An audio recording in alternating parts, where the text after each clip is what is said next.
आइए प्रभु को ध्यान करेंगे। हम नीति वचन को ध्यान करते हुए आ रहे हैं। సామెతల గ్రంథం మనం మొదటి అధ్యాయం మొదటి నుండి కూడా ధ్యానం చేసుకుంటూ వచ్చాం. नीति वचन के पहले अध्याय को हम पहले से ही शुरुआत से ध्यान करते हुए आ रहे हैं।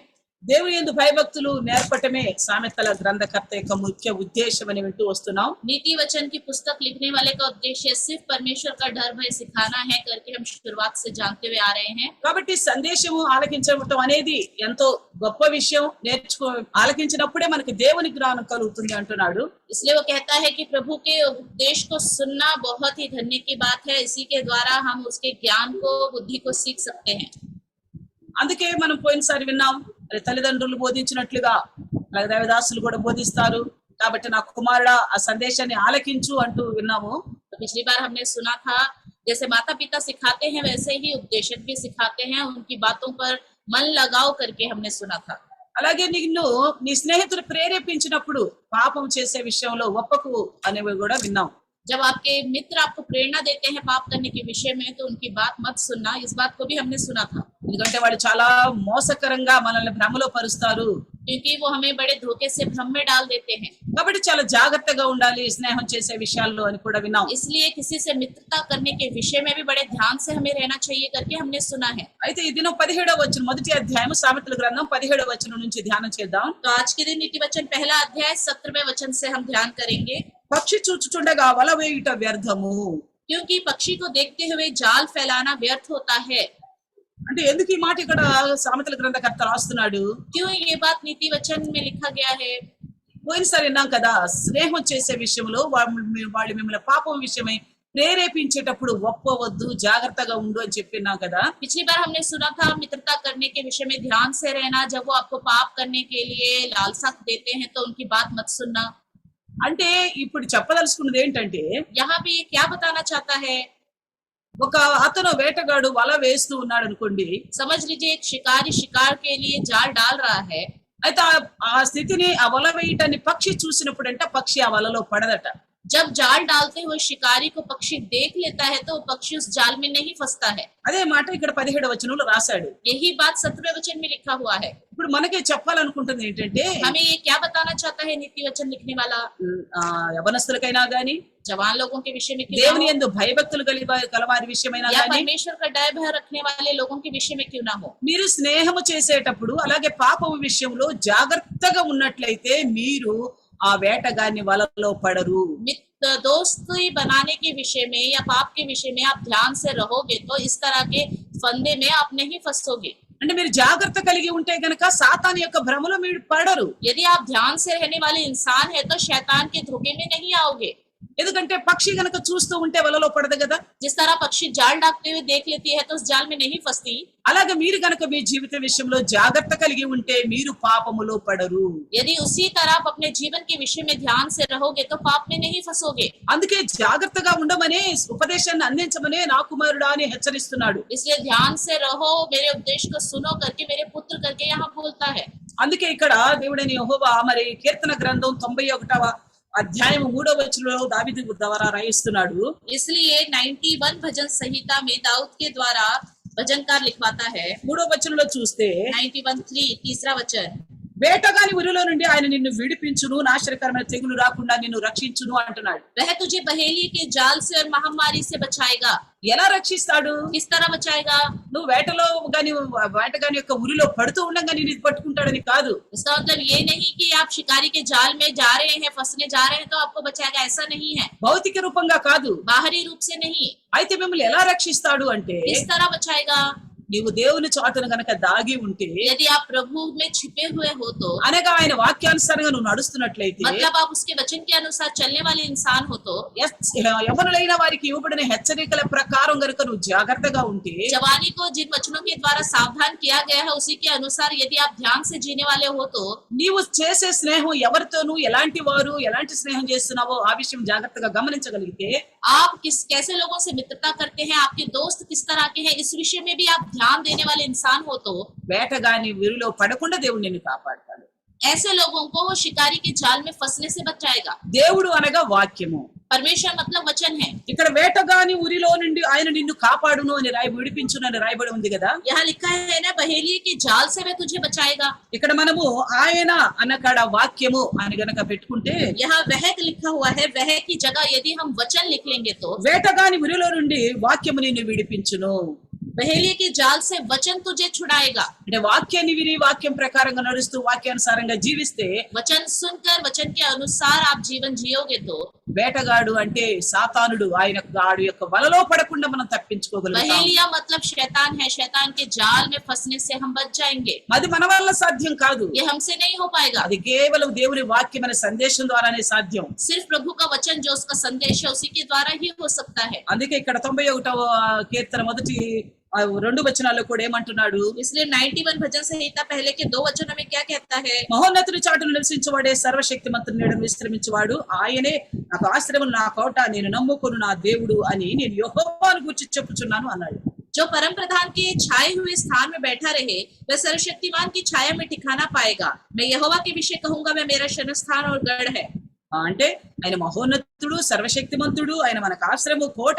ఆయన ఎవరు? దేవుడని యెహోవా. वह सर्वशक्तिमान है, वह हमारे लिए शरण स्थान है, वही हमारे छाया का ठिकाना भी है। वो कौन है? वो यहोवा परमेश्वर है। ఆ యెహోవా దేవుడు అనగా వాక్యము. वो यहोवा परमेश्वर मतलब वचन है। వాక్యానుసారంగా మాత్రమే మన జీవితాలు వేటగాని వలలో పడకుండా తప్పించబడుతవి. सिर्फ वचन के अनुसार ही हमारा जीवन बहेलिये या शिकारी के जाल से बच सकता है। అందుకే ఇక్కడ సామెతల గ్రంథం 6వ అధ్యాయము 5వ వచనంలో కూడా ఏమంటున్నాడంటే, नीति वचन 6वां अध्याय 5वें वचन में क्या कहता है? వేటగాని చేతి నుండి లేడి తప్పించుకున్నట్లు, ఎరుకువాని చేతి నుండి పక్షి తప్పించుకున్నట్లు తప్పించుకునుము.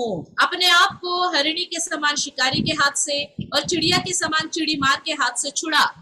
ఎలాగో అవి తప్పించుకోవడానికి ప్రయత్నం చేస్తూ ఉంటాయో, जिस तरह ये बच निकलने की कोशिश करती हैं, అలాగే నువ్వు వాక్యము ద్వారా ఆ యొక్క శోధకుడి నుండి, ఆ వేటగాడి నుండి నువ్వు తప్పించుకునే ప్రయత్నం చెయ్యి, నువ్వు తప్పించుకుంటావు. इसी तरह वचन के द्वारा उस बहेलिये से, शैतान से, शिकारी से आप बच निकलने की कोशिश करो, आप जरूर बच जाओगे। ఎలా తప్పించుకోవాలి? నీ శక్తి వల్ల కాదు, మహోన్నతుడైన దేవుని శక్తి వల్ల इस మాత్రమే. तरह बच निकलोगे आपकी शक्ति से नहीं, उस महान परमेश्वर की शक्ति से। అనగా మహోన్నతుడైన దేవుని శక్తి అనగా వాక్యమే శక్తి. महान परमेश्वर की शक्ति मतलब वचन, वचन ही शक्ति है। సువార్తకున్న శక్తి, सुसमाचार के अंदर की ताकत, దేవుని వాక్యానికి ఉన్న శక్తి, परमेश्वर के वचन के अंदर की ताकत। దాన్ని నువ్వు స్వీకరించినప్పుడే ఆ శక్తిని నువ్వు उस అనుభవించగలుగుతావు. वचन को जब स्वीकार करोगे तभी उस शक्ति का भी अनुभव कर पाओगे। అందుకే ఇక్కడ సామెతల గ్రంథం 7వ అధ్యాయము 23వ వచనంలో కూడా ఏం చెప్తున్నాడంటే, इसलिए नीति वचन 7वां अध्याय 23वें वचन में क्या कहता है? తనకు ప్రాణహానికరమైనదని ఎరుగక ఉరి యొద్దకు పక్షి త్వరపడినట్లు వాని గుండెను అంబు చీల్చు వరకు వాడు దాని వెంట పోయేను అంటున్నాడు. अंत में उस जवान का कलेजा तीर से भेदा जाएगा, वह चिड़िया के समान है जो फंदे की और वेग से उड़े और ना जानती हो कि उसमें मेरे प्राण जाएंगे।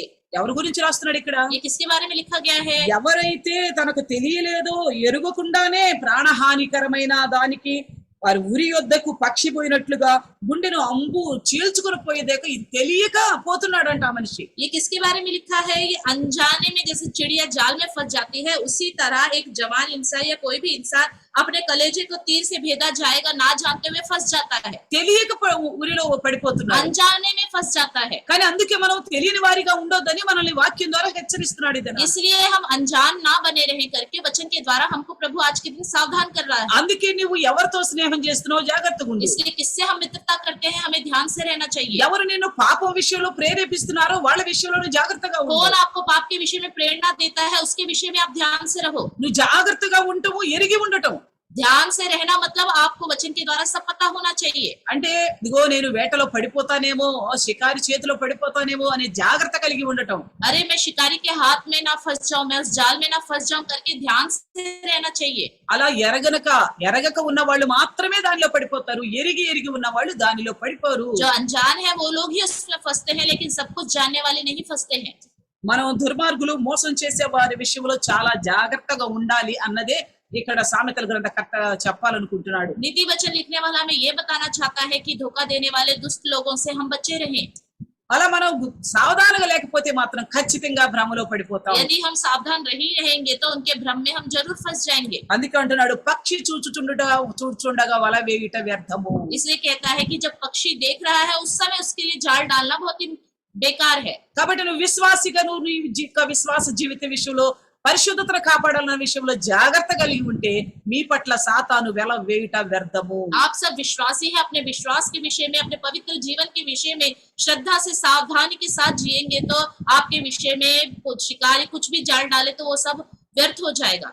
కాబట్టి సాతాను కార్యాలని మనం ఏం చేసిన వాళ్ళం అవుతాం? तो इसके द्वारा हम शैतान के कार्य को क्या करने वाले बनेंगे? మన కాళ్ళ కింద చితక దొరికిన వాళ్ళం అవుతాం. अपने पैरों तले कुचलने वाले बन जाएंगे, ఎందుకు ఎరిగి ఉన్నాం కాబట్టి దాన్ని కామయాబి కాకుండా చేస్తాం. क्योंकि हम सब कुछ जानते हैं तो उसके चाल को हम कामयाब नहीं होने देंगे। అందుకే ఇక్కడ 18, 19 వచనాల్లో కూడా ఏమంటున్నాడో చూడండి. మొదటి అధ్యాయము సామెతల గ్రంథం. यहाँ नीति वचन पहला अध्याय 18-19 में क्या लिखा है, पढ़ेंगे। వారు స్వనాశనమునకే పొంచియుందురు, తమను తామే పట్టుకొనుటకై దాగియుందురు. ఆశాపాతకులందరి గతి అట్టిది, దానిని స్వీకరించువాని ప్రాణము అది తీయును. ये लोग तो अपनी ही हत्या करने के लिए घात लगाते हैं, अपने ही प्राणों की घात में रहते हैं। 19. सब लालचियों की चाल ऐसी ही होती है, उनका प्राण लालच ही के कारण नष्ट हो जाता है। ఆశాపాతకులందరి గతి కూడా ఎలా ఉంటదట? लालच रखने वाले सबकी हालत क्या होती है? ఇక్కడ ఏమంటున్నాడు? తమ్మును తామే పట్టుకొనుటకై దాగియుందురు. वो अपने ही प्राणों की हत्या करने के विषय में घात में लगे रहते हैं। ఎవరైనా ఇతరుల ప్రాణం పట్టుకోవడానికి దాగి ఉంటారు. जो कोई होता है वो दूसरों की हत्या के लिए घात में लगा रहता है। కానీ ఇక్కడ దుష్టులైన మనుషుల గురించి ఏం చెప్తున్నాడంటే, लेकिन यहाँ दुष्ट लोगों के बारे में क्या कहा जा रहा है? అంటే నువ్వు ఈ దేవుని యందు భయభక్తులు కలిగి నువ్వు దేవుని యందు యథార్థత కలిగి భక్తి చేస్తూ ఉంటే, यदि परमेश्वर का डर भय रखकर आप खराई से जी रहे हैं, నీకు విరుద్ధంగా సాతానుడు ఏదన్నా చేయాలనుకున్నప్పుడు, आपके विरोध में शैतान यदि कुछ करना भी चाहे तो, ఎవరినన్నా ప్రేరేపించి నీకు విరుద్ధంగా ఏదైనా కార్యం చేయాలనుకున్నప్పుడు, किसी को प्रेरणा देकर आपके विरोध में कुछ करना चाहता है तब, నీకు నష్టం కలిగించాలోనో, या आपके जीवन में नष्ट लेके आना चाहता है కష్టం तो, కలిగించాలోనో, या कोई कष्ट लेके आना चाहता లేక है तो, దుఃఖం या కలిగించాలోనో, आपके जीवन में दुख लेके आना లేక चाहता है तो, పాడు చేయాలనో या आपके చూస్తున్నాడు. जीवन को खराब करना चाहता है तो, నీవు మాత్రం దేవుని యందు భయభక్తులు కలిగి ఉన్నావు. आपके अंदर परमेश्वर का भय और भक्ति अच्छे से है। అలాంటప్పుడు ఆ దుష్టుడు తను చేసుకున్న ఆ యొక్క గుంటలో తానే పడిపోతాడు అని చెప్పాలనుకుంటున్నాను. ऐसे लोगों के विषय में जो दुष्ट उनके लिए गड्ढा खोदता है लेकिन वो खुद ही उस गड्ढे में गिर जाता है करके बताया जा रहा है। అది ఎప్పుడు సాధ్యం? ये कब संभव होगा? నీ పరిశుద్ధ జీవితం విషయంలో నువ్వు జాగ్రత్తగా ఉన్నప్పుడే అది సాధ్యం. जब आप अपने पवित्र जीवन के विषय में सावधान रहेंगे तभी ये संभव है। నువ్వు జాగ్రత్తగా లేకుండా నీ జీవితాన్ని విశ్వాస జీవితాన్ని గాలికి వదిలిపెట్టినట్టు వదిలేసి, आप ध्यान से नहीं रहोगे, अपने विश्वासी जीवन को यूं ही छोड़ दोगे तो, నేను ఇది ఆలోచించటం తప్ప రైటా, मैं ऐसा सोच रहा हूँ, ये सोचना गलत है या सही, నేను ఇది చేయటం తప్ప రైటా, मैं ये कर रहा हूँ, ये करना सही है या नहीं, నేను ఇలా మాట్లాడటం సరి అయిందా కాదా, मैं इस तरह बातें करता हूँ, ये सही है या नहीं, వీటన్నిటి గురించి నీ ఆలోచన లేకుండా इस तरह का कोई भी विचार यदि आपके अंदर नहीं है तो, విశ్వాసం అన్న మాట కూడా మర్చిపోయి గనుక నువ్వు జీవిస్తే, मैं एक विश्वासी हूँ इस बात को भूल कर यदि आप जिएंगे तो, నేను విశ్వాసుని క్రీస్తు రక్తంతో నా పాపాలని కడిగి వేయబడ్డాయి, నేను ఇక పరిశుద్ధుడను అనుకుంటే మాత్రమే, अब मेरे सारे पाप धुल गए हैं, मैं विश्वासी हूँ, अब मैं पवित्र हूँ, ऐसा अगर यदि आप सोचोगे तो, అప్పుడే నీకు విరుద్ధంగా పనిచేసిన వారు వాళ్ళ తోముకున్న గుంటలో వాళ్ళే పడిపోతారు. आपके विरोध में जो गड्ढा खोदता है उस समय वो ही खुद उस गड्ढे में गिर जाएंगे। కాబట్టి ముందు నీవు దేవుని యందు సంపూర్ణమైన భయభక్తులతో లోబడి ఉండాలి. इसलिए सबसे पहले आप खुद पूर्ण भक्ति के साथ, डर के साथ प्रभु के सम्मुख झुक के रहो। అందుకే సామెతల గ్రంథం 26వ అధ్యాయము 27వ వచనంలో కూడా ఇదే మాటను మనకు తెలియపరచాలనుకుంటున్నాడు. పదే చూడండి. इसलिए बार बार यही बात नीति वचन 26वां अध्याय 27वें वचन में भी कहा गया है, గుంటను త్రవ్వువాడే దానిలో పడును, రాతిని పొర్లించు వాని మీదికి అది తిరిగి వచ్చును. जो गड्ढा खोदे वही उसी में गिरेगा और जो पत्थर लुढ़काए वह उलट कर उसी पर लुढ़क आएगा। ఎవరో మీకు విరుద్ధంగా చేస్తున్నారు అంటే మీరు చాలా జాగ్రత్తగా ఉండాలి. మంచిది, సంతోషం, దేవుడు తప్పిస్తాడు. कोई आपके विरोध में कुछ कर रहा है तो आपको बड़े ध्यान से रहना है, प्रभु ही आपके साथ रहेगा और उन सब चीजों को, घटनाओं को आपसे दूर कर देगा। లేక నువ్వే ఇంకా సరైన మారు మనసు లేక నువ్వే ఇతరులకు హాని కలిగించే విధంగా లేక గుంటతో విధంగా ఉన్నావు అనుకో, आप ही प्रभु में ढंग से नहीं हो, दूसरों के विषय में आप खुद गड्ढा खोदने वाले बन रहे हो तो, నువ్వు యేసుక్రీస్తుని నమ్ముకున్నావు కదా, విశ్వాసివి కదా, నీ పాపం ఉన్నా గానీ నిన్ను విడిచిపెడతాడని అనుకోగా. ये मत सोचना मैं यीशु मसीह पर विश्वास करता हूँ, मैं यीशु मसीह का विश्वासी हूँ, पाप भी करूं तो कोई फर्क नहीं पड़ेगा, ऐसा मत सोचिए। प्रभु ऐसे लोगों को भी नहीं छोड़ेगा। నీ తలంపులు దేవునికి ఉద్దేశానికి అనుకూలంగా లేకపోతే నువ్వు తీసుకునే గుంటలో నువ్వే పడిపోతావు. यदि आपका सोच विचार प्रभु की इच्छा के अनुसार का नहीं है तो आपने जिसके लिए गड्ढा खोदा है आप खुद उसी के विषय में उस गड्ढे में गिर जाएंगे। కీర్తనకారుడు కూడా ఈ విషయాల్ని పదే రాస్తూ వస్తూ ఉంటాడు. ये भजनकार भी इस विषय में बार बार लिखता रहता है। 7వ అధ్యాయము 15వ వచనంలో చూస్తే, भजन संहिता 7वां अध्याय 15वां वचन हम देखेंगे। చూడండి, వాడు త్రవ్విన వాడు గుంట త్రవ్వి దానిని లోతు చేసి ఉన్నాడు, తాను త్రవ్విన గుంటలో తానే పడిపోయెను. उसने गड्ढा खोदकर उसे गहरा किया और जो खाई उसने बनाई थी उसमें वह आप ही गिरा। ఇక కీర్తనకారుడు ఏమంటున్నాడో తెలుసా? और क्या कहता है भजनकार पता है? 35వ అధ్యాయం కీర్తన గ్రంథం 7-8 వచనాలు చూస్తే भजन संहिता 35वां अध्याय 7 और 8 को एक बार हम देखेंगे। ఏమని ప్రార్థన చేస్తున్నాడో తెలుసా? वो क्या प्रार्थना करता है? ప్రభా, ఇలాంటి దోషకారులందరికీ కూడా వాళ్ళు త్రోంకున్న గుంటలో వాళ్ళే పడేటట్లుగా చెయ్యని ప్రార్థిస్తున్నాడు. प्रभु इस तरह दोष कार्य करने वाले लोगों को आप ऐसा कीजिए कि खुद वो अपने गड्ढे में गिर जाएं। అలా ప్రార్థన చేస్తున్నాడు. इस तरह प्रार्थना कर रहा है ఎందుకంటే దేవుని యందు భయభక్తులు గల వారి కోరికలు దేవుడు నెరవేరుస్తాడు. क्योंकि परमेश्वर का सही डर और भक्ति रखने वाले इंसानों की इच्छाओं को परमेश्वर पूरी करता है। ఎందుకంటే దేవుని యందు భయభక్తులు కలిగిన వారు వ్యర్థంగా ఇతరుల యొక్క నాశనాన్ని కోరుకోరు. क्योंकि परमेश्वर का भय और भक्ति रखने वाले इंसान यूं ही दूसरों का विनाश नहीं चाहेंगे। ఎవరైతే తన విశ్వాస జీవితానికి వ్యతిరేకంగా వస్తున్నారో వారి పట్ల దేవుడు ఖచ్చితంగా చర్య తీసుకుంటాడు. అది దేవుని ఉద్దేశం కనుకే అక్కడ దావీదు కూడా जो ప్రార్థిస్తున్నాడు. कोई दूसरों के विश्वासी जीवन के विरोध में कार्य करने की कोशिश करता है तब प्रभु उनके विषय में जरूर कार्य करेगा, ऐसा भजनकार भी कहता है। ఒకవేళ నీవేదైనా అనుకోకుండా ఏదైనా చూడండి 40వ అధ్యాయంలో కీర్తన గ్రంథం 2వ వచనంలో ఏం రాస్తున్నాడు? देखिए भजन संहिता 40वां अध्याय 2रा वचन। ఒకవేళ నువ్వు తెలియకుండా ఏదైనా పాపం అనే ఉరిలో ఉండి నువ్వు గనక దేవుని సన్నిధిని ప్రార్థిస్తే, यदि अनजाने में आप किसी पाप के जाल में फंस गए हैं और उस समय यदि आप प्रार्थना करेंगे तो నాశనకరమైన గుంటలో నుండి జిగట గల దొంగ ఊబిలో నుండి ఆయన నన్ను పైకెత్తును. 42వ వచనము. उसने मुझे सत्यानाश के गड्ढे और दलदल की कीच में से उबारा, वह मुझको चट्टान पर खड़ा करके मेरे पैरों को दृढ़ किया है। హల్లెలూయా. हालेलुया। అంటే మనం తెలియక లేక అశ్రద్ధగా ఉండి ఏ విధమైన అలాంటి పరిస్థితుల్లో పడిపోయినప్పుడు మొర పెడితే ఖచ్చితంగా ఆయన లేవనెత్తుతాడు. हम अनजाने में लापरवाही से रहते हुए अगर किसी भी समस्या परेशानी में गिर जाएं तो हम प्रभु को पुकारे तो प्रभु हमारी मदद करेगा। అందుకే అంటున్నాడు, ముందు అసలు నువ్వు అశ్రద్ధే చెయ్యొద్దు. तो इसलिए कहता है कि कोई भी लापरवाही तो सबसे पहले आप करो ही मत। విశ్వాస జీవిత విషయంలో అశ్రద్ధే తీసుకోవద్దు. विश्वासी जीवन के विषय में लापरवाही करने की कोशिश ही मत करो, ఎందుకంటే మన యేసయ్య ఎప్పుడు వస్తాడో మనకు తెలియదు. क्योंकि हमें पता नहीं हमारा यीशु मसीह कब आएगा। మనం ఇంకా పాపంతో పోరాడుతూ ఉండగానే వస్తే ఎలా? हम पाप से लड़ाई कर रहे हैं, उस समय प्रभु आ गया तो कैसा होगा? మన పాపం నుండి బయటకు వచ్చి పాపం పైన విజయం పొందితే ఆయన వస్తే ఆయనతో పాటు వెళ్ళగలుగుతాం. हम पाप से बाहर आकर पाप पर जीत पाकर रहेंगे, जब प्रभु आएगा तब हम उसके साथ जा पाएंगे। అందుకే చాలా జాగ్రత్తగా ఎప్పటికప్పుడు నా విశ్వాస జీవితం ఎలా ఉంది అన్న ఆలోచన కలిగి ఉండాలి. इसलिए बड़े ध्यान से हमेशा इस विषय में ध्यान देना है कि मेरा विश्वासी जीवन कैसा है। అందుకే 94వ కీర్తన 13వ వచనం అంటున్నాడు, इसलिए 94 भजन संहिता 13वें वचन में कहता है, భక్తిహీనులకు గుంట త్రవ్వబడు వరకు నీతిమంతుల కష్ట దినములను పోగొట్టి వారికి నెమ్మది కలుగు చేయుదువు. तो उसको विपत्ति के दिनों में उस समय तक चैन देता रहता है जब तक दुष्टों के लिए गड्ढा नहीं खोदा जाता। అంటే దుష్టుడు ఇతరుల కోసం గుంట తవ్వుతున్నాడు, दुष्ट तो दूसरों के लिए गड्ढा खोदता है। అయితే నీతిమంతుని దేవుడు కాపాడాలనుకున్నప్పుడు जब धर्मी इंसान को परमेश्वर बचाना चाहता है, ఆ దుష్టుడు తవ్వే గుంటని బాగా లోతుగా తవ్వేదాకా దేవుడు ఊరుకుంటాడు. जो दुष्ट गड्ढा खोद रहा है परमेश्वर देखता रहता है कब तक वो गहरा गड्ढा खोदेगा।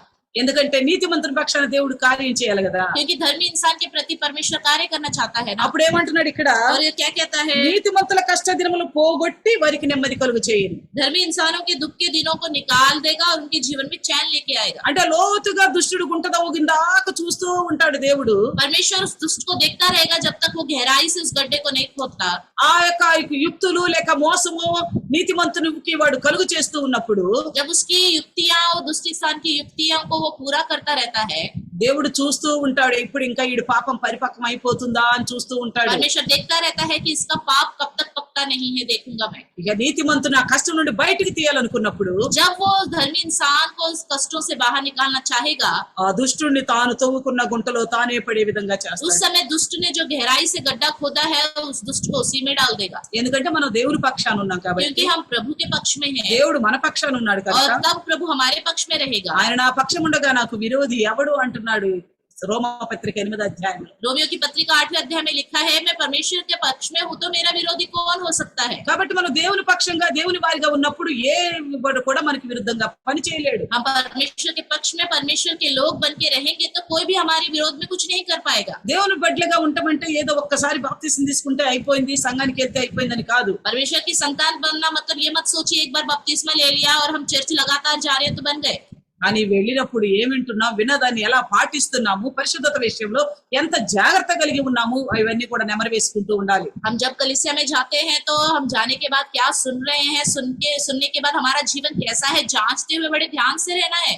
ప్రతి దినం ప్రతి క్షణం పరీక్షించుకుంటా ఉండాలి. సాతానుకి ఎక్కడ కూడా మోకా అనేది ఇవ్వకుండా. हर दिन हर समय अपने आप को परखते रहना है, शैतान को बिल्कुल मौका नहीं देना चाहिए. మీరు కొంచెం కనుక సాతానుకు అవకాశం ఇస్తే సాతాను ఖచ్చితంగా నిన్ను గురిలో వేసుకోవాలని, ఆ వలలో ఇరికించుకోవాలని చూస్తాడు. अगर थोड़ा सा भी मौका आप शैतान को दे दोगे तो शैतान हमेशा तुम्हें देखता रहेगा कि किस तरह जाल में फंसा दूं. అందుకే అంటున్నాడు, ఆశాపాతకులందరికీ అదే గతి పడుతుంది.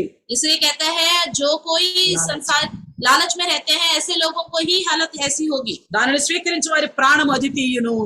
जो इस लालचियों को स्वीकार करता है उनके प्राण को खुद निकालेंगे. అంటే ఎవరైతే లోకానుసారంగా లోకాశలు కలిగి ఉన్నారో వాళ్ళ ప్రాణానికి కారణం వాళ్ళకున్న ఆ దుష్ట ఆలోచనలు, లోకపరమైన ఆలోచనలు మాత్రమే. जो संसार की इच्छा के अनुसार जीते हैं उनका प्राण चला जाता था, उसका कारण खुद वही लोग हैं. అవి దుష్టుడు గుంట తవ్వాడు, दुष्ट ने गड्ढा खोदा है, దానిలో వాడే పడిపోతున్నాడు. उसमें वो खुद गिरता है. ఎందుకంటే నీతిమంతుడు చాలా జాగ్రత్తగా పక్షిలాగా చూస్తున్నాడు.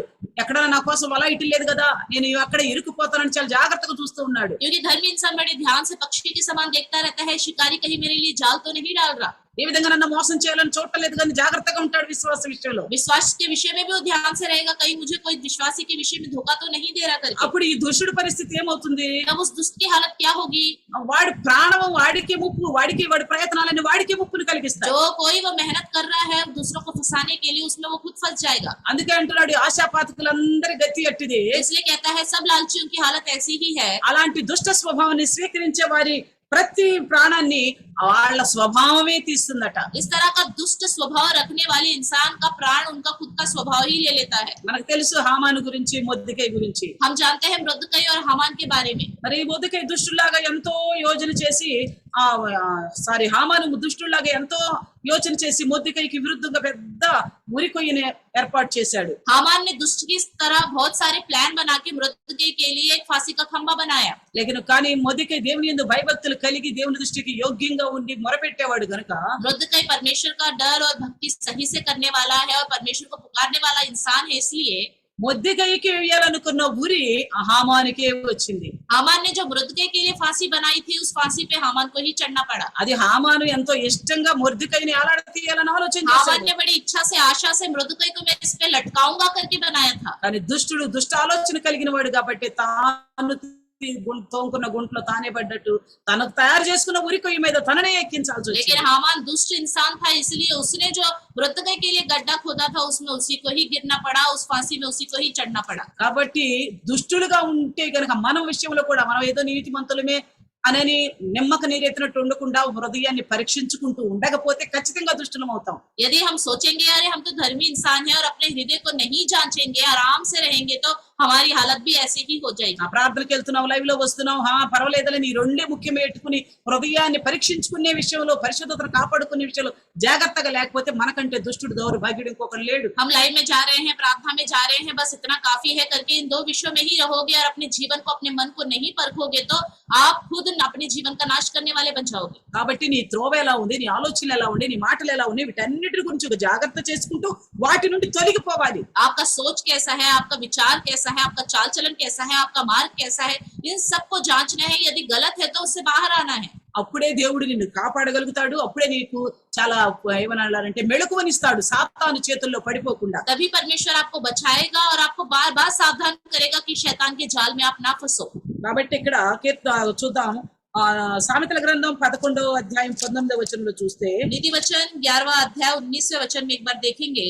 యథార్థమైన నీతి జీవదాయకము, దుష్ట క్రియలు విడువక చేయువాడు తన మరణమునకే చేయును. जो धार्मिकता में दृढ़ रहता है वह जीवन पाता है, परंतु जो बुराई का पीछा करता वह मृत्यु का कोर हो जाता है. అంటే దేవుని యందు భయభక్తులతో యథార్థమైన నీతి కలిగి ఉన్నాం అనుకోండి, परमेश्वर का डर और भक्ति आपके अंदर रहते हुए अच्छी धार्मिकता का जीवन आप जियोगे तो మనకి నిత్య జీవం దొరుకుతుంది. हमें अनंत जीवन मिलेगा. ఆ నిత్య జీవన పొందుకునే వారిగా దేవుడు మనల్ని తయారు చేస్తాడు. अनंत जीवन पाने वाले की तरह प्रभु हमें बना देगा. అలా కాకుండా దుష్ట క్రియలు మన మనసులో ఉంచుకుని విడిచిపెట్టలేదనుకో, बुरे कार्य अपने अंदर रखकर हम उसे छोड़ेंगे नहीं तो, మంచి నీతిమంతులాగా లేక మంచి పక్షిలాగా నీకు నువ్వు పరీక్షించుకుంటూ ఉండలేదనుకో, अच्छे अच्छे इंसान, अच्छे धर्मी इंसान की तरह अपने जीवन को आप नहीं परख रहे हो तो ఇక్కడ ఏమంటున్నాడు దుష్టక్రియలు విడువకుండా అంటే దుష్టక్రియలు విడిచిపోయకుండా ఎవడైతే ఉంటాడో जो बुराई का पीछा करता है, बुराई को नहीं छोड़ता है, వాడు తన మరణమునకే చేస్తున్నాడట. वो सब काम अपनी मृत्यु के लिए ही करता है. మనం దేవుని దగ్గరికి వచ్చాము పరలోక రాజ్యాన్ని చేరుకోవాలని. हम प्रभु के पास आए हैं कि हम सब स्वर्ग जाए. కానీ మనం పరీక్షించుకుని జాగ్రత్తగా లేని కారణం చేత यदि हम अपने आप को ना परखते हुए ध्यान से नहीं रहेंगे तो మనలో ఉన్న ప్రవర్తన విషయంలో మనం జాగ్రత్త కలిగి మెళకోగలేకపోతే अपने चाल चलन के विषय में सावधानी से अगर हम नहीं रहेंगे तो మనలో ఉన్న ఏదైనా దుష్ట స్వభావం ఉంది అంటే అది సాతాను ఉరి అని మనం వల అని గ్రహించకపోతే हमारे अंदर कोई भी बुरा स्वभाव है तो यही शैतान का जाल है करके पहचान हम नहीं कर पाएंगे तो మనం ఎక్కడికి వెళ్తామట? तो हम कहाँ जाएंगे? విడువకుండా దుష్టక్రియలు విడువకుండా ఉంటే ఎక్కడ పోతాం? बुराई का पीछा करते ही रहेंगे तो कहाँ जाएंगे? మరణానికి. मृत्यु की ओर. మనము నాశనానికి మరణానికి నరకానికి వెళ్ళాలని రాలా. हम नाश होने के लिए, मरने के लिए, नरक में जाने के लिए नहीं आए हैं. మనం వచ్చాము జీవం పొందుకోవాలని, ఆ జీవం అనంత జీవం నిత్య జీవం పొందుకోవాలని వచ్చాం. हम जीवन पाने के लिए आए हैं, उसके द्वारा अनंत जीवन हमें पाना है करके हम आए हैं. కాబట్టి చాలా జాగ్రత్తగా విశ్వాస జీవితాన్ని కాపాడుకోవాలి. इसलिए बड़े ध्यान से विश्वासी जीवन को हमें बचाए रखना चाहिए. మనం కాపాడుకోవాలి అంటే దేవుడు మనల్ని అలాగా గాలిలో వదిలిపెట్టి నువ్వే కాపాడుకో అనలేదు. हमें बचाए रखना है मतलब ये प्रभु ने ये नहीं कहा कि खुद अपने जीवन को आप बचा लो. అని ఏం చెప్తున్నాడు చూడండి 20వ వచనం నుండి మొదటి అధ్యాయము. लेकिन देखिए इसके विषय में क्या कहता है नीति वचन पहला अध्याय 20 वचन से 23 వరకు చూద్దాం. 20 से 23 तक देखेंगे. జ్ఞానము వీధులలో కేక వేయుచున్నది, సంత విగ్రహగా పలుకుచున్నది, గొప్ప సందడి గల స్థలములో ప్రకటన చేయుచున్నది, పురద్వారముల్లోను పట్టణముల్లోను జ్ఞానము ప్రచురించుచు తెలియజేయుచున్నది. ఏమనేది? జ్ఞానం అంట సంత వీధుల్లో కేకలు వేస్తుందంట, బిగ్గరగా కేకలు వేస్తుందంట, సందడి గల స్థలాల్లో కూడా ప్రకటన చేస్తుందంట, ద్వారాల్లో పట్టణాల్లో కూడా ప్రకటన చేస్తుందంట. बुद्धि सड़क में ऊंचे स्वर से बोलती है, चौकों पर प्रचार करती है, वह बाजारों की भीड़ में पुकारती है, वह फाटकों के बीच में और नगर के भीतर भी ये बातें बोलती है. हे भोले लोगों, तुम कब तक ఏమని పిలుస్తుంది? क्या करके बोलती है? జ్ఞానం ఏమని అరుస్తుంది? ये बुद्धि क्या करके चिल्लाती है? జ్ఞానం ఏమని పెద్దగా పిలుస్తుంది? ये बुद्धि किस विषय में बड़ी तेज तेज की पुकारती है? ఎన్నాళ్ళు జ్ఞానము లేని వారిలాగా ఉంటారు? कब तक ज्ञानहीन बने रहोगे? మీరు ఎన్నాళ్ళు జ్ఞానం లేని వారిగా ఉండకూడదురు? कब तक आप ज्ञानहीन बने रहना चाहते हो? అపహాసకులారా, మీరు ఎన్నాళ్ళు అపహాస్యము గుర్చేతు ఆనందించెదరు? आप कब तक इस तरह ठट्टा करने वाले बने रहोगे? ఏమంటున్నాడు? क्या कहता है? జ్ఞానం లేని వాళ్ళలాగా ఎన్నాళ్ళు ఉంటారు? ज्ञानहीन की तरह कब तक रहोगे? జ్ఞానం అయితే మీకు అరిసి అరిసి ప్రతి రోజు మీకు చెప్తున్నాడు జ్ఞానం అంటే ఏంటో. आपसे रोज चिल्ला चिल्ला कर बताया जा रहा है ज्ञान मतलब क्या है. జ్ఞానం అంటే ఏంటో తెలుసా? ज्ञान मतलब क्या है? దేవుని వాక్యం. परमेश्वर का वचन. దేవుని వాక్యమే జ్ఞానము. परमेश्वर का वचन ही ज्ञान है. ఇంతకుముందు కూడా విన్నాం, ఈ లోకపరమైన జ్ఞానం ఏది కూడా దేవునికి సంబంధించింది దేవుని రాజ్యాన్ని చేర్చే జ్ఞానం కాదు. पहले भी सुना है संसार का ज्ञान या संसार से जुड़ी हुई कोई सी भी बातें जो चीज है वो हमें परमेश्वर के राज्य में नहीं लेके जाएगी. అందుకే అంటున్నాడు ఎన్నాళ్ళు జ్ఞానం లేని వారిగా ఉండడానికి ఇష్టపడతారు? कब तक आप ज्ञानहीन मूर्ख के समान बने रहना चाहते हो? ఇంకేమంటున్నాడు 22లో కింద, బుద్ధిహీనులారా మీరు ఎన్నాళ్ళు జ్ఞానమును అసహించుకొందురు? और नीचे 22वें वचन में कहता है, हे मूर्खों, तुम कब तक ज्ञान से बैर रखोगे? నా గద్దింపు విని తిరుగుడి, मेरी डांट को सुनकर मेरी ओर मुड़ो. ఎన్నాళ్ళు మీరున్న స్థితిలోనే ఉండడానికి ఇష్టపడతారు? कब तक आप जिस हालत में हो उसी हालत में आप रहना चाहते हो? ఎప్పుడు నా యొక్క స్వరాన్ని విని, నా జ్ఞానపరమైన మాటలు విని, జీవార్థదాయకమైన మాటలు విని ఎప్పుడు మీరు నా వైపు తిరుగుతారు అని అడుగుతున్నాడు कब దేవుడు. मेरी आवाज को सुनकर, मेरी ज्ञान रूपी बुद्धि से भरी बातों को सुनकर मेरी ओर फिरोगे करके पूछ रहा है परमेश्वर. ఎందుకంటే ఈ లోకంలో రెండు స్వరాలు. संसार में दो ही आवाजें हैं. ఒకటి జ్ఞానము, एक ज्ञान ఇంకోటి మూర్ఖత్వం. और एक मूर्खता की आवाज. ఈ రెండు స్వరాలే ఈ లోకంలో ఉన్నాయి. इस संसार में सिर्फ दो ही आवाजें हैं. ఒకటి దేవుని నుండి కలిగిన జ్ఞానం మనల్ని ప్రశ్నిస్తుంది, ఎంతకాలం ఇలా ఉంటావు అని. एक तो परमेश्वर की ओर से होने वाला ज्ञान हमसे प्रश्न करता है कि कब तक तुम इस तरह जियोगे. ఎన్నాళ్ళ వరకు? అందుకే చూడండి సామెతల గ్రంథం 8వ అధ్యాయము 12వ వచనంలో కూడా అంటున్నాడు. इसलिए नीति वचन 8वां अध्याय 12वें वचन में कहता है, ఏమని మాట్లాడుతున్నాడంటే, क्या कहता है? జ్ఞానమును నేను చాతుర్యమును నాకు నివాసముగా చేసుకొని ఉన్నాను, సదుపాయములు తెలుసుకొనుట నా చేతనగును. जो बुद्धि हूँ चतुराई में वास करती हूँ और ज्ञान और विवेक को प्राप्त करती हूँ. జ్ఞానం ఏమంటుంది? ज्ञान क्या बोलती है? జ్ఞానం అనగా వాక్యము అనేది గుర్తుపెట్టుకోండి. ज्ञान मतलब वचन है, इस बात को याद रखिए. వాక్యం అనగా దేవుడు అనేది కూడా గుర్తుపెట్టుకోండి. वचन मतलब परमेश्वर है, इस बात को भी याद रखिए. ఏమంటుంది జ్ఞానం? ज्ञान क्या कहती है? నేను చాతుర్యమును నాకు నివాస స్థానముగా చేసుకున్నాను, సదుపాయములు తెలుసుకొనుట నా చేతనగును. సదుపాయము చాతుర్యము కావాలంటే అది నా వల్లే అవుతుంది, మీ వల్ల కాదు అంటుంది. ज्ञान और विवेक को प्राप्त करना है तो मुझसे ही हो सकता है, आपसे नहीं हो सकता। అందుకే 21 సామెతల గ్రంథము 13వ వచనం 31 కూడా చూస్తే, इसलिए नीति वचन 21वां अध्याय 21, 31 చూస్తే 21वां अध्याय और उसमें 31वां वचन को हम एक बार देखेंगे। కింద రాయబడి ఉంది, దానిలో రక్షణ యెహోవా ఆధీనము. उद्धार यहोवा के अधीन है करके लिखा हुआ है। అంటే రక్షణ ఎవరి యొక్క ఆధీనము? उद्धार किसके अधीन है? అంటే దేవుని వల్లే మనకి జయము లేక రక్షణ అనేది దొరుకుతుంది. जय या उद्धार परमेश्वर की ओर से ही हमें मिलता है। ఇప్పుడు జ్ఞానం ఏమంటుంది? अभी ज्ञान क्या कहती है? నా దగ్గరకు వచ్చావనుకో, अगर मेरे पास आओगे तो నేను నీకు మంచి సదుపాయము, ఈ లోకములో సాతాను నుండి ఎలా తప్పించుకోవాలో ఆ చాతుర్యాన్ని నేను నీకు నేర్పుతా. ज्ञान और विवेक इस संसार में शैतान से कैसे बच के रहना है, ये सब कुछ मैं तुम्हें सिखाऊंगी। ఎవరంటున్నారు? జ్ఞానము దేవుని వాక్యం అంటుంది. ये कौन कहता है? ये वचन, परमेश्वर का वचन, ज्ञान कहता है। నీకు అవసరమైనప్పుడు నీ అవసరాలు తీర్చే సదుపాయం కూడా నేను చేస్తా. जब तुम्हारी कोई जरूरतें हैं तो उस जरूरतों को पूरा करने का उपाय भी मैं ही आपको दूंगा। నిన్ను కాపాడుతాను. मैं आपको बचाऊंगा। అంటే రక్షణ యెహోవాధీనం అంటే యెహోవనగా వాక్యము, వాక్యమనగా జ్ఞానము. उद्धार परमेश्वर के अधीन है, वो यहोवा परमेश्वर वचन है వాక్యమనగా జ్ఞానము. और वचन मतलब ज्ञान है। కాబట్టి జ్ఞానం ఏమంతా ఏం చెప్తుందంటే, నా దగ్గర మీకోసం మంచి సదుపాయం ఉంది, రక్షణ కేవలం నా ద్వారానే దొరుకుతుందని చెప్తుంది జ్ఞానం. ज्ञान कहता है मेरे पास तुम्हारे लिए एक अच्छा उपाय है, ज्ञान मेरे पास ही है उद्धार का। కాబట్టి జ్ఞానము కేకలేస్తూ ఈ దినాల్లో లోకమంతా విరివిగా ప్రకటించబడుతుంది. ज्ञान चिल्लाते हुए पूरे संसार में अच्छे से आप प्रचार कर रहा है। చూసారా, దేవుడు ప్రపంచం అంతటి కూడా ఎక్కడ చూసినా సందేశములు సభలు చేసుకుంటూ అనేక మందితో ఈ జ్ఞానమైన వాక్యం మాట్లాడుతుంది. पूरी दुनिया में कहीं पे भी देखिए प्रेयर मीटिंग्स है, वचन के द्वारा पूरी दुनिया में प्रभु बात कर रहा है। కానీ రెండో స్వరం గురించి చెప్పుకున్నాం. हमने दूसरी आवाज के बारे में भी सुना। ఒకటేమో జ్ఞానము, एक तो ज्ञान है, ఇంకొక స్వరం ఏంటి? दूसरी आवाज क्या है? మూర్ఖత్వం. मूर्खता।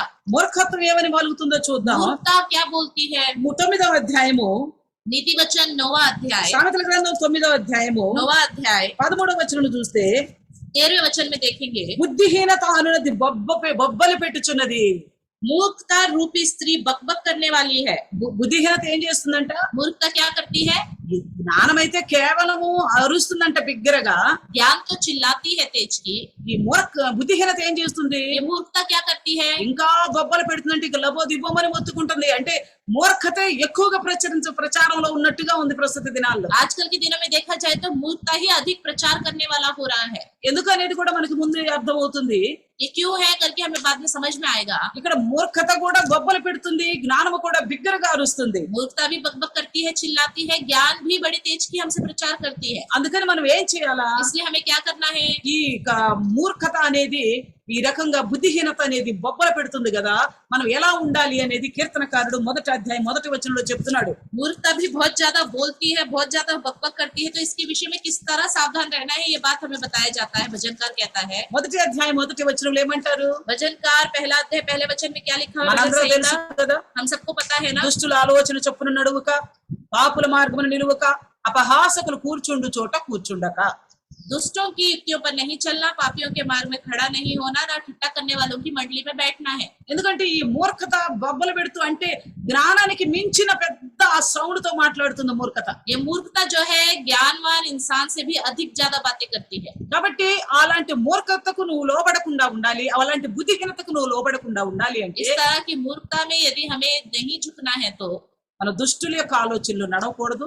दुष्टों के विचारों के अनुसार नहीं चलना चाहिए। అంటే దుష్టుడు చెప్తున్నాడు, ఇలా ఉంటే పర్వాలేదు, ఇలా ఉండ నడుస్తావు, చెల్లుతుందిలే, నేను ఆదివారం విన్నా కదా, ఇలా ఉన్నా చెల్లుతుందిలే అన్నట్టు దుష్టుడు మనకు నేర్పుతాడు. जैसे कल हमने संडे को सुना था, दुष्ट कहता है ऐसे भी रहोगे तो कुछ नहीं फर्क पड़ेगा, ऐसे चल सकते हो। కాబట్టి ఆడి ఆలోచన చొప్పున నడవద్దు. तो ऐसे उसके बातों के अनुसार मत चलो। పాపుల మార్గాన్ని నిలబడటానికి కూడా వీలు లేదు. पापियों के मार्ग में खड़ा भी नहीं होना चाहिए। నడవటం వేరే విషయం, అసలు ఆ మార్గంలోనే నిలబడొద్దు అంటున్నాడు. चलना अलग बात है, उस मार्ग में खड़ा भी मत होना करके कहा गया है। అంతేకాకోకుండా అపహాసకులు కూర్చుండే చోట కూర్చోవద్దు. और इसी तरह लिखा है कि ठट्टा करने वालों की मंडली में बैठना भी नहीं चाहिए। ఈ లోకంలో అనేక రకాల ఆలోచనలు తలంపులు సాతాను యొక్క యోజన ప్రకారము జనాలు అక్కడ ఇక్కడ గుంపులుగా కూర్చుని ముచ్చట్లు వేసుకుంటారే, అలాంటి వాళ్ళ మధ్య నువ్వు అసలు కూర్చునే వద్దు. इस संसार में लोग इधर उधर बातें करने के लिए, चुगलियां करने के लिए एक जगह झुंड होके बैठ जाते हैं ना, उनके बीच में आप खड़े भी मत होना, उनके पास जाना भी मत करके लिखा हुआ है। అయితే ఇప్పుడు ఏ యొక్క స్వరం యొక్క యొక్క పిలుపును మనం వినటానికి ఇష్టపడుతున్నాం? तो किसकी आवाज को सुनने के लिए हम तैयार हैं? ఈ లోకంలో ఉన్న స్వరము లేక మనం ఈ లోకంలో ఉన్న జీవన విధానాన్ని మార్చుకోవాలంటే, हमें अपने संसार के जीने के तरीके को बदलना है तो, ఎందుకంటే శాశ్వత కాలంలో మన స్థితి నిర్ణయించబడుతుంది ఈ లోకంలో ఉండగా మన జీవితాన్ని మార్చుకుంటే. यदि हम इस संसार में रहते हुए अपने जीवन को बदल लेंगे तो अंत में हमारा जीवन क्या है इसका निर्णय किया जाएगा। ఇక్కడ ఉండగానే అర్థం అవుతుంది. हमें यहाँ रहते हुए ये बात समझ में आ जाएगी। ఈ లోకంలో మన జీవిత విధానాన్ని అలాగే పరలోకములో మన పరిస్థితిని నిర్ణయించేది ఈ రెండిట్లో ఏ సౌండ్ ను మనం వింటున్నామో దాని మీద ఆధారపడి. इस संसार में हमारा जीने का तरीका कैसा है, हम किधर जाएंगे, इसका निर्णय दो आवाजें के द्वारा ही होगा। ఒకటి ఈ లోకంలో, రెండోది పరలోకంలోకి వెళ్ళాలా లేదా అన్నది ఈ రెండు స్వరాల్లో దేనిని నువ్వు ఇష్టపడుతున్నావో దాన్ని బట్టి ఆధారపడి ఉంది. एक तो इस संसार का और दूसरा स्वर्ग में जाने का, इन दोनों आवाजों में से किस आवाज को आप स्वीकार करना चाहते हो उसी के अनुसार पता चलेगा। కాబట్టి మనం ఏ మార్గాన్ని లేక ఏ స్వరాన్ని అనుకరించడానికి ఇష్టపడుతున్నాం ఒక్కసారి ఆలోచన तो చేసుకుందాం. कौन से मार्ग को, कौन से आवाज को हम स्वीकार करना चाहते हैं, हम एक बार खुद सोचे। మనం ఇప్పుడు దాకా విన్నాం, అలాగా నువ్వు గనక దుష్ట స్వభావంలో ఉంటే నీవు నీ నడక నీ ప్రవర్తన నాశనం అయిపోతుంది, నువ్వు తీసుకున్న గుంటలో నువ్వే పడతావు, సాతాను నిన్ను మోసంలో పెడతాడు అనే ఇంటూ వస్తున్నాం. अभी तक आप अपने सोच के अनुसार चलोगे और प्रभु के वचन के अनुसार नहीं चलोगे तो शैतान ने जो गड्ढा आपके लिए खोदा है उसमें आप गिर जाओगे, आप धोखे में आ जाओगे करके हम सुन रहे हैं। అట్లా కాకుండా నువ్వు యథార్థంగా నీతిమంతుల్లాగా ఉంటే గనక నీకు పరలోక రాజ్యం దొరుకుతుందని విన్నాం. यदि आप खराई से चलोगे, धर्मी इंसान की तरह चलोगे तो आपको स्वर्ग राज्य मिल जाएंगे करके भी हमने सुना है। జ్ఞానం అనగా వాక్యం, వాక్యమైన దేవుణ్ణి నువ్వు దేవుని పైన నువ్వు ఆధారపడితే గనుక నీకు మంచి సదుపాయం దొరుకుతుంది, నీకు రక్షణ కలుగుతుంది. ज्ञान मतलब वचन है, वचन के ऊपर यदि आप निर्भर हो जाओगे तो आपको अच्छी सहूलियत मिलेगी और प्रभु में अच्छे से चल सकते हो। కాబట్టి ఇక మన సామెతల గ్రంథంలో చూస్తే नीति वचन में देखेंगे, ముఖ్యంగా ఈ మొదటి అధ్యాయంలో खासतौर पर इस पहले अध्याय में ఎక్కువగా జ్ఞానం గురించి పూర్తిగా రాయబడి ఉంది. पूरा ज्ञान के बारे में, बुद्धि के बारे में ही वचन लिखा हुआ है। అలాగే బైబిల్ అంతా కూడా నిజం చెప్పాలంటే దేవుని జ్ఞానంతోనే రాయబడింది, దేవుని జ్ఞానమే కనిపిస్తుంది. पूरा बाइबल के विषय में कहा जाए तो परमेश्वर के ज्ञान के बारे में ही लिखा है, उसके प्रभु का ज्ञान ही दिखाई देता है। కాబట్టి బైబిల్ గ్రంథం ద్వారా ప్రపంచం అంతటా ఈ భూలోకం అంతటా కూడా దేవుని జ్ఞానం అనే స్వరం వినిపించబడుతుంది. इस बाइबल के द्वारा ही पूरी दुनिया में परमेश्वर की बुद्धि और परमेश्वर की आवाज ही पहुंचाई जा रही है। కానీ కొంతమంది మూర్ఖులు ఈ మూర్ఖత్వం ఆ యొక్క స్వరాన్ని ఎత్తిరిస్తున్నారు, హేళన చేస్తున్నారు, స్వీకరించడానికి ఇష్టపడటం లేదు. लेकिन कुछ मूर्ख लोग उस आवाज का मजाक उड़ाते हैं और उसको सुनना ही नहीं चाहते, उसकी लापरवाही करते रहते हैं। ఈ మూర్ఖత్వం అనే దాన్ని వాళ్ళు హృదయంలో అంటి పెట్టుకుని ఉంచుకుంటారు మూర్ఖులు.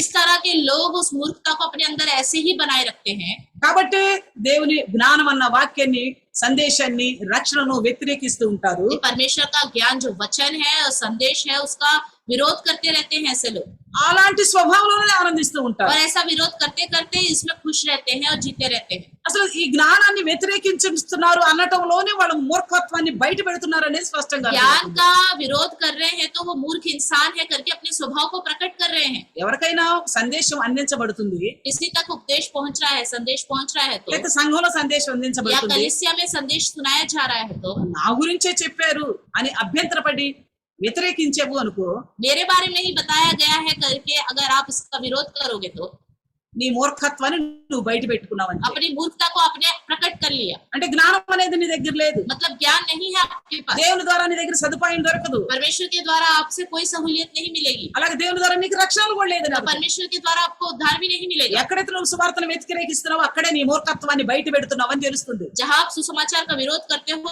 उसी समय पता चल जाता है कि आप परमेश्वर के वचन का भी विरोध कर నేను रहे हो। సువార్తను ఎక్కడ వ్యతిరేకిస్తున్నాను, వచ్చి కూర్చుంటున్నాను కదా అంటావేమో. आप कहोगे मैं कहाँ सुसमाचार का विरोध कर रहा हूँ, मैं आके तो सुन रहा हूँ ना। అనే వాక్యంలో చెప్పబడుతున్నప్పుడు నీ తప్పును ఒప్పుకుంటున్నావా, చెప్పిన వ్యక్తిని లేక దైవదాసుని పైన క్రోధాన్ని పెంచుకుంటున్నావా? जब वचन बताया जाता है उस वचन को हाँ ये मेरे लिए है करके स्वीकार कर रहे हो, या बताए जाने वाले प्रभु के दास के ऊपर आप गुस्सा कर रहे हो?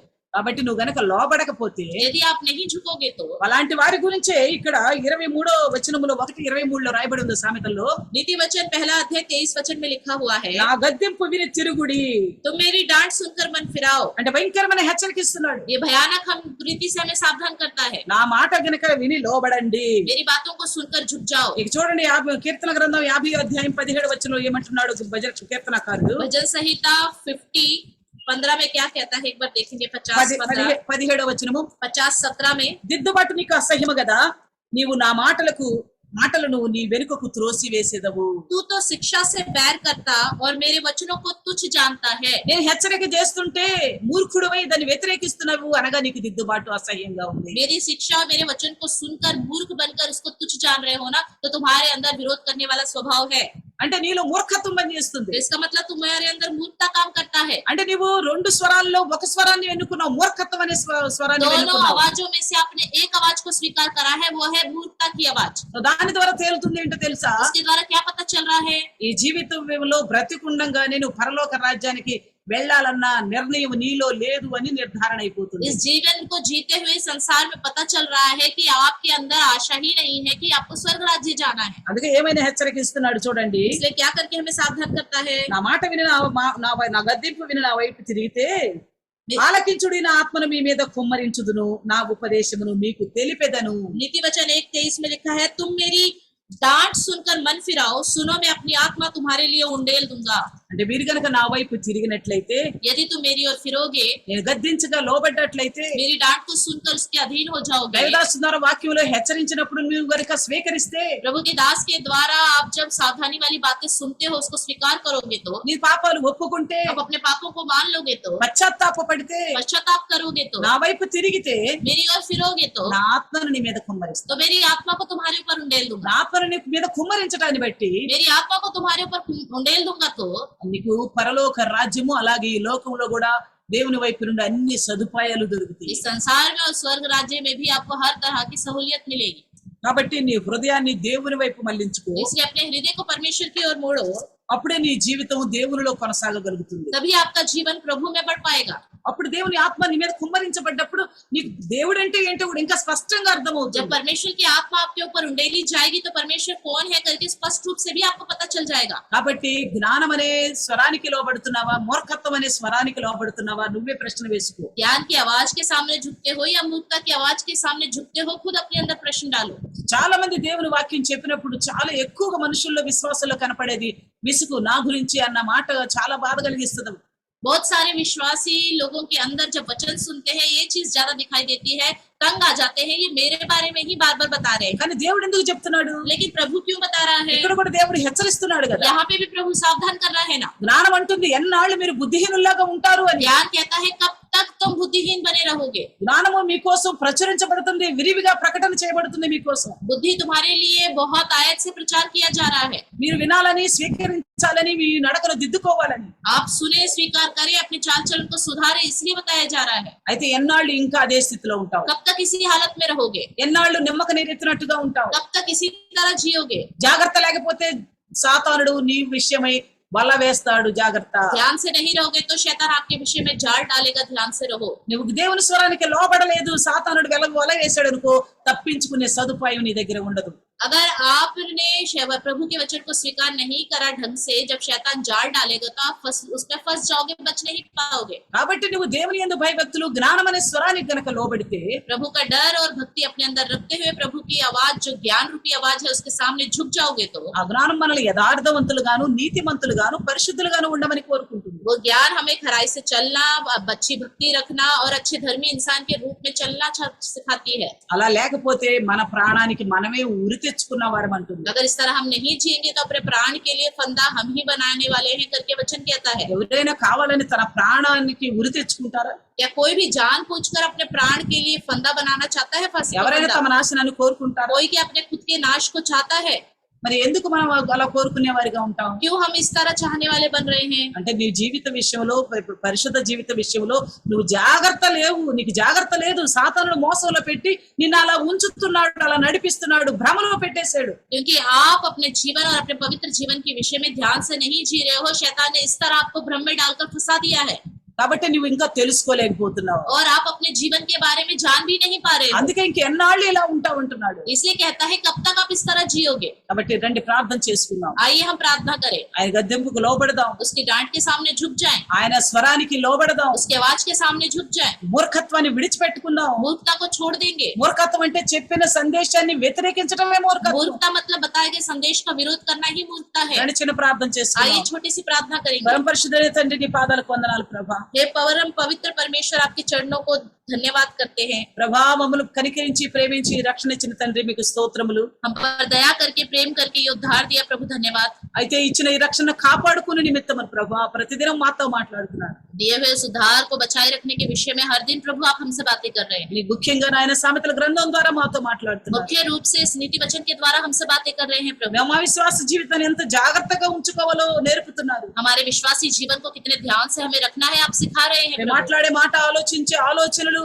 వ్యవహారము, ప్రవర్తన, కార్యాలు అన్ని ఎలా ఉండాలో చూసి ఆచి తూచి చేయమని నేర్పుతున్నారు. हमारे बातें करने का तरीका, सोचने का तरीका, चलने का, उठने का, बैठने का, हर विचार को हमें ध्यान से देखना है, सोचना है, उसके बाद हमें चलना है करके प्रभु आप कहते हैं। కాబట్టి ప్రభా జ్ఞానమైన నీ స్వరానికి, వాక్యమైన నీ స్వరానికి దేవుడు నీకు స్తోత్రం, లోబడే కృపను దయచేయండి. प्रभु आपके ज्ञान रूपी वचन के सामने झुकने के लिए अनुग्रह दीजिए। మూర్ఖుని యొక్క అనగా సాతాను యొక్క వేటగాని యొక్క ఉరిలో పడకుండా మమ్మల్ని అందరిని భద్రపరచండి. शैतान के जाल में हम ना गिरे, हमें बचाए रखिए। అందుకు మేము మెలకువగా ఉంటే ఆ సాతాను కార్యాలు మా విషయంలో వ్యర్థమైపోతాయి అన్నారు ప్రభా. अगर हम सावधानी से रहेंगे, जागते रहेंगे, तो शैतान के सारे जो चाल है, फंदे हैं, पूरी तरह सत्यानाश हो जाएंगे करके आपका वचन कहता है। మా విషయమై సాతాను చేస్తున్న ప్రతి ఉరి లేక వల లాంటి యోజనలు యేసు నామములో వ్యర్థమగును గాక. हमारे विषय में शैतान का कोई भी फंदा या जाल है, यीशु मसीह के नाम से नाश हो जाए प्रभु। చిన్న ప్రార్థన యేసుక్రీస్తు నామములో అడిగి వేడుకొని ప్రార్థిస్తున్నాము. छोटी सी प्रार्थना यीशु मसीह के नाम से मांगते हैं। ఆమేన్. आमीन। హల్లెలూయా. हालेलुया, హల్లెలూయా. हालेलुया। అందరికీ వందనాలమ్మా. सबको प्रेज द लॉर्ड। మీ అందరికీ కూడా తెలుసు, आप सबको पता है